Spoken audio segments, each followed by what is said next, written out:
जब कंठ प्राण आवे कोई रोग ना सतावे। जब कंठ प्राण आवे कोई रोग ना सतावे।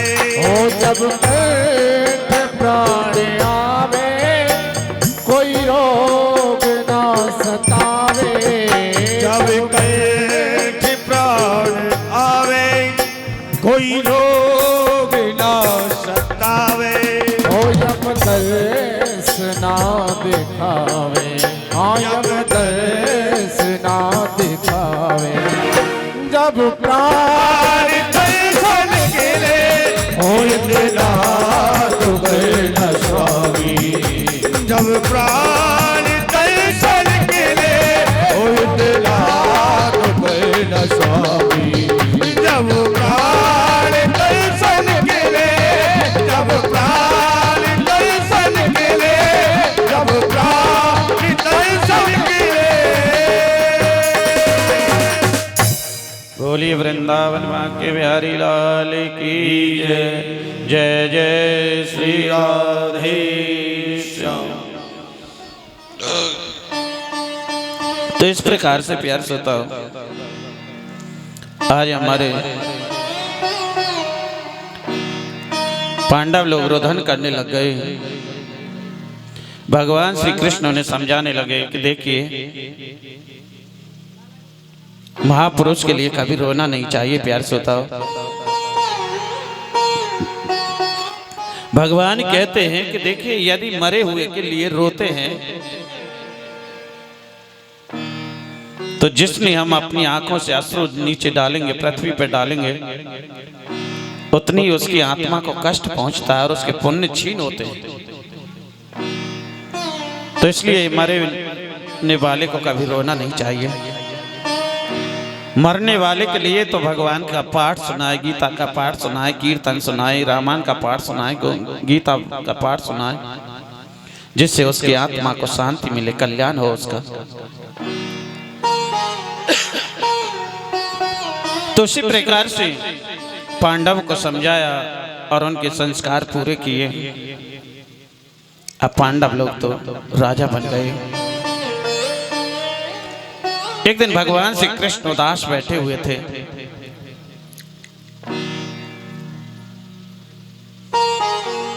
जब भगवान श्री कृष्ण उदास बैठे थे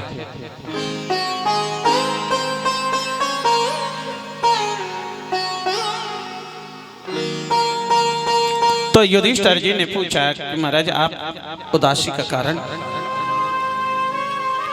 भगवान कहने लगे आज मुझे मेरे द्वारका वासियों की बहुत याद सताती है। युधिष्ठिर जी ने कहा कि इसमें उदास होने की क्या बात है। तो युधिष्ठिर जी ने अर्जुन को बुलाया। अर्जुन से कहा कि भैया अर्जुन आप भगवान श्री कृष्ण के साथ में जाना और रास्ते में इन्हें कोई कोल भी नहीं लूट ले, इन्हें द्वारका पहुंचा करके आओ। तो हमारे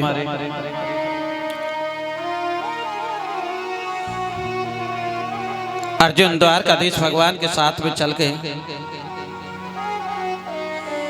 द्वारका वासियों को मालूम पड़ता है द्वारकापुरी की बड़ी सुंदर सजावट कर दी जाती है, बंधन बार बंधवा दी जाती है, पुष्पों की बिछाई कर दी जाती है।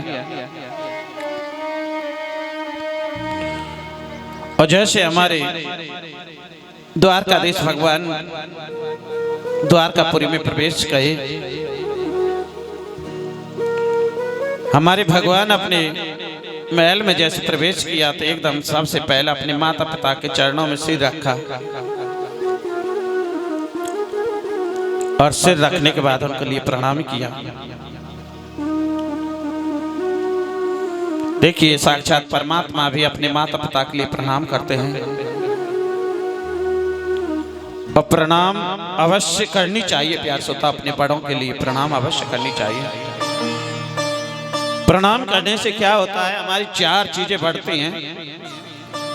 अभिवादन शीला से नित्य वृद्धि सेवना चत्वार तेषां वर्धन्ते आयुर्विद्या सबलम। यानी अपने से बड़ों के लिए प्रणाम करने से 4 चीजें बढ़ती हैं। सबसे पहले आयु बढ़ती है, फिर यश बढ़ता है, विद्या बढ़ती है और बल बढ़ता है। प्यास क्योंकि प्रणाम करना चाहिए। मैंने आपको बताया ना, सबसे पहले बच्चे के गुरु होते हैं माता पिता। माता शत्रु पिता बैरी, ये न बालो न पठती। यानी जिस माता पिता ने अपने बच्चे के लिए सुंदर शिक्षा नहीं दी वो माता पिता नहीं कहलाने योग्य। वो तो एक ऐसा समझो जैसे शत्रु होता है। प्यास क्योंकि सबसे पहले बच्चे के गुरु होते हैं माता पिता। माता पिता का आशीर्वाद मिलता है। क्योंकि सबसे पहले बच्चे कोई वस्तु चुराते हैं तो अपनी माँ के पास में लेकर के जाते हैं कि माँ मैं इस वस्तु को कथा में से चुरा करके लाया हूं। माँ ने देखा ये तो बड़ी अच्छी चीज चुरा करके लाए और बेटा तेने तो बड़ा अच्छा काम किया, कम से कम 2-4 महीना हमारा काम तो चलेगा। मिल गया ना आशीर्वाद माँ का। धीरे धीरे वो बच्चा इतना डकैत बन जाएगा, उसका अखबार और टीवियों में नाम आने लग जाएगा। प्यार से यदि माँ चाहती उसी समय बच्चे में चाटा लगाती और कहती बेटा इस वस्तु को जहां से लाया है ना वहीं छोड़ के, तो दोबारा उस लाइन पर नहीं जाता। तो क्योंकि सबसे पहले बच्चे के गुरु होते माता पिता। पहले प्रणाम करना सिखाते थे। कैसे प्रणाम किया जाता है? पहले प्रणाम करते थे, सिर मस्तक यानी मत्थे को पृथ्वी पर रखते थे, चरणों में प्रणाम करते थे। लेकिन आजकल तो पढ़ लिख गए और पढ़े लिखे इनकी तो बड़ी विचित्र दशा है।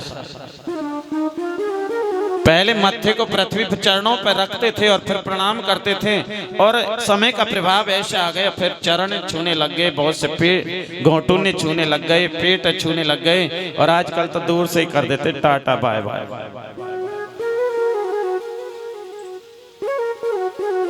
एक बार क्या हुआ,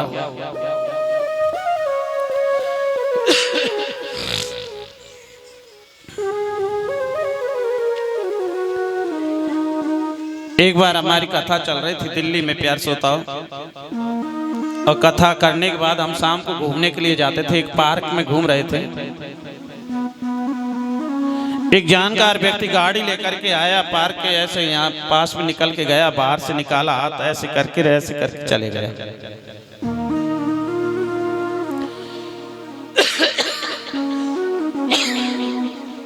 हमने देखा कि इसका मतलब क्या है। हमने अर्थ लगाया कि इसका मतलब कहते कि महाराज यहाँ तो प्रणाम करने के लिए समय नहीं है, लेकिन ऊपर आएंगे ना जब हम आपसे गले लग करके मिल लेंगे। तो मेरा कहने का बात, यहाँ प्रणाम करने तक का समय नहीं है। क्योंकि आजकल के बच्चे तो पढ़ गए, पढ़े लिखे इनकी बड़ी दशा विचित्र है। प्यार से होता है, एक अनपढ़ आदमी था,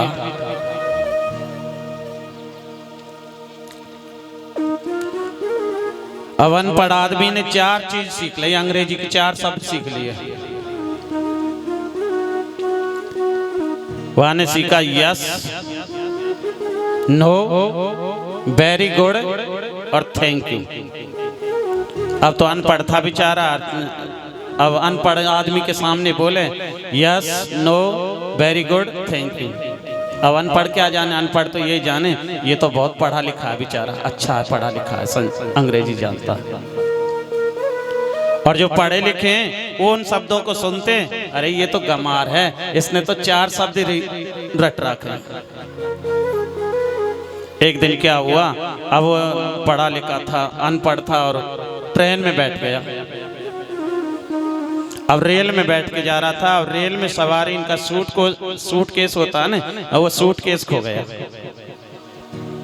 अब वो पूछने लगे भैया, बोले हाँ किसी ने हमारा सूटकेस देखा है, किसी ने सूटकेस देखा है। अब अनपढ़ ने कहा आज मौका मिल गया अंग्रेजी बोलने का, आज बड़ा अच्छा बोलना पड़ेगा। अब उसी की बारी आ गई, भैया सूटकेस देखा? बोले यस देखा है, दीजिए। बोल नो। बोल अरे इस पे सूटकेस है और ये दे भी नहीं रहा। अब उन्होंने क्या काम किया, 2 चांटे लगाए उसके। अब पिट लिया, पिटने के बाद कहने लगा वेरी गुड। अब उन्होंने पिट तो लिया, अब चलते चलते बोले एक शब्द और रह गया, इसको और बोल दूं। बोले थैंक यू। तो मेरा कहने का मतलब तो उसी प्रकार से प्यार से होता हूँ। तो कहते हैं कि माता, आजकल के जो बच्चे हैं पढ़े लिखे, तो ज्यादा पढ़े लिखे भी आपने, आजकल के बच्चों ने क्या काम कर दिया, अपने माता पिताओं को मार दिया। क्योंकि पहले कहते थे मम्मी पापा, लेकिन जीजी काका ऐसे बोलते थे पहले। लेकिन आजकल के क्या बोलते हैं, डैड। डैड किसे कहते हैं, जो डैड बॉडी हो जाती है, जो मर जाता है उसे डैड कहा जाता है।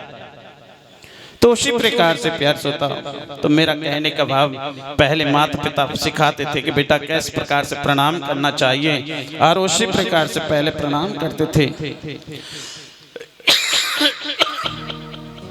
और यदि आपको ऊंचा उठना है प्यार से होता, देखिए आपने देखा होगा जो ऊंचा व्यक्ति उठता है ना, उसको झुकना पड़ता है। यदि हम पहाड़ पे चढ़ेंगे तो पहाड़ पे कैसा भी व्यक्ति क्यों ना हो, लेकिन उसको झुकना पड़ेगा, झुकेंगे तभी ऊंचा चढ़ेंगे। यदि जिसने झुकना सीख लिया वो तो ऊंचा उठ जाता है। और जब नीचे उतरते हैं ना प्यार से होता, तो नीचे उतरते समय अकड़ जाता है व्यक्ति, ऐसे अकड़ के उतरता है। तो ये समझ लो जो अकड़ रहा है उसका पतन जा रहा है प्यार से, पतन हो रहा है नीचे। तो उसी प्रकार से अपने बड़ों के लिए प्रणाम करना चाहिए। प्रणाम करने से आयु बढ़ती है, यश बढ़ता है, विद्या बढ़ती है, बल बढ़ता है। आज साक्षात भगवान होते हुए भी प्रणाम कर रहे हैं। अब प्रणाम करने के बाद अर्जुन के देखते देखते भगवान ने क्या काम किया, अपनी लीला समाप्त करी। और लीला समाप्त करने के बाद भगवान अपने धाम को चले गए। युधिष्ठिर जी ने देखा, युधिष्ठिर जी महाराज को अपशकुन दिखाई दिए। अपशकुन दिखाई दिए तो क्या देखा, कभी चील मंडराने लग जाती है, कभी लोमड़ी भौंकने लग जाती है, कभी सियार चिल्लाने लग जाते हैं, कभी कोगा मंडराने लग जाते हैं। एकदम युधिष्ठिर जी कहते हैं कि ये अपशकुन कैसे हो रहा है। इतने में तो अर्जुन के नेत्रों में आंसू आ गए, रोते रोते। और युधिष्ठिर जी के पास में आए, प्रणाम किया। और युधिष्ठिर जी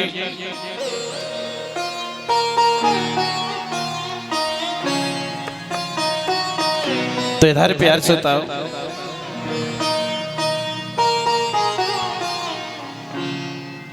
आज हमारे परीक्षित ने जिस बालक ने जन्म लिया हस्तिनापुर में, वो भी बड़ा हो गया। लेकिन देख रहे हैं युधिष्ठिर जी कहते हैं कि भैया अर्जुन, एक तू है, कोई जवाब देना नहीं जानता, एक तेरा बेटा वो बड़ा हो जाता है, तुम्हारे तो देखिए। युधिष्ठिर जी कहते हैं कि भैया अर्जुन, शरीर का तेज नष्ट होने के 3 कारण होते हैं। जैसे किसी पराई नारी के साथ में समागम किया हो तो शरीर का तेज नष्ट हो जाता है। या किसी गाय का गलती से वध किया हो तो शरीर का तेज नष्ट हो जाता है। या जैसे दो मित्र होते हैं, एक थाली में भोजन करते हैं और वो मित्र छोड़ करके चले जाता है तो शरीर का तेज नष्ट हो जाता है। एकदम अर्जुन के नेत्र मांस भाग रोने लगे, भैया ना तो मैंने गाय का गलती से वध किया, ना किसी पराई नारी के साथ में समागम किया, और ना किसी भैया तीसरा कारण जो आपने कहा, जिनकी कृपा से हमने धनुर्विद्या सीखी, जिनकी कृपा से हमने राज प्राप्त किया, आज वो हमें छोड़ करके चले गए। युधिष्ठिर ने कहा, अरे अर्जुन तुम इतने दिनों बाद आए और वो भी अप्रिय समाचार लेकर के आए, नहीं ऐसा नहीं हो सकता है।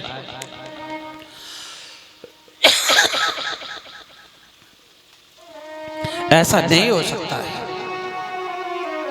माता कुंती को पता लगा,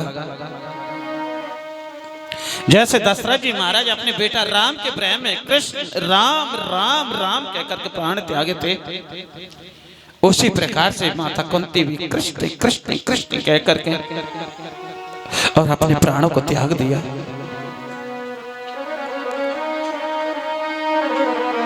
लेकिन युधिष्ठिर जी ने कहा, देखो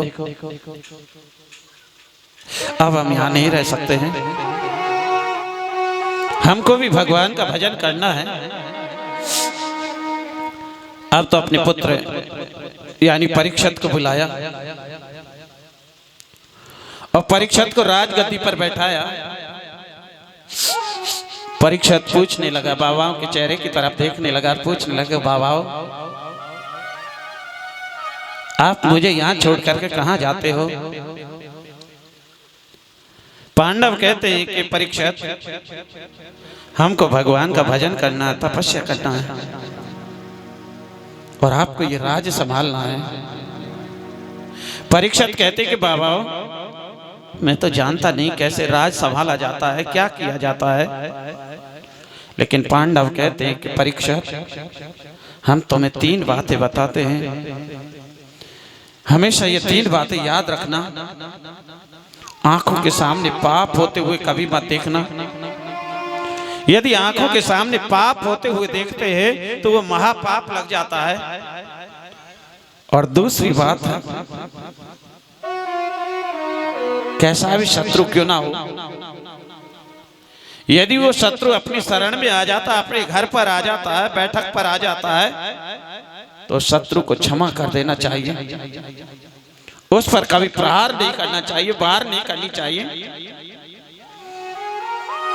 और तीसरी बात है अतिथि सत्कार।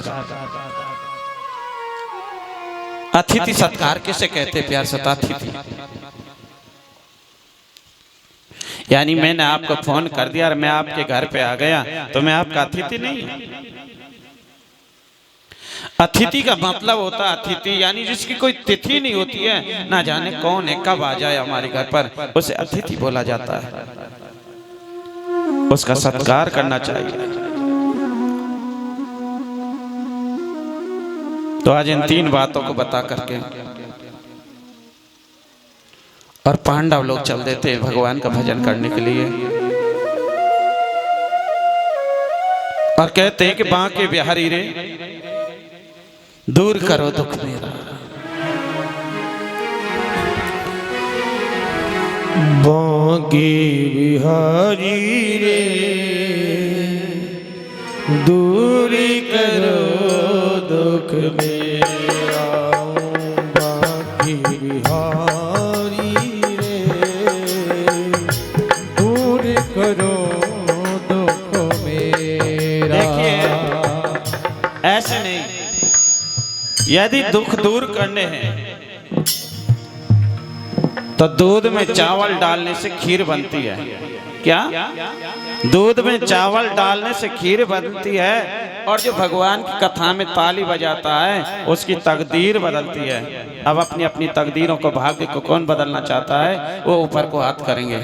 जय। दोनों हाथ सीधे सीधे कर ताली बजा के दूरी करो दुख मेरा गिरवरधारी रे, दूरी करो दुख मेरा, दूरी करो दुख मेरा ओ मेरे श्याम, दूरी करो दुख मेरा गिरवरधारी रे, दूरी करो दुख मेरा पाके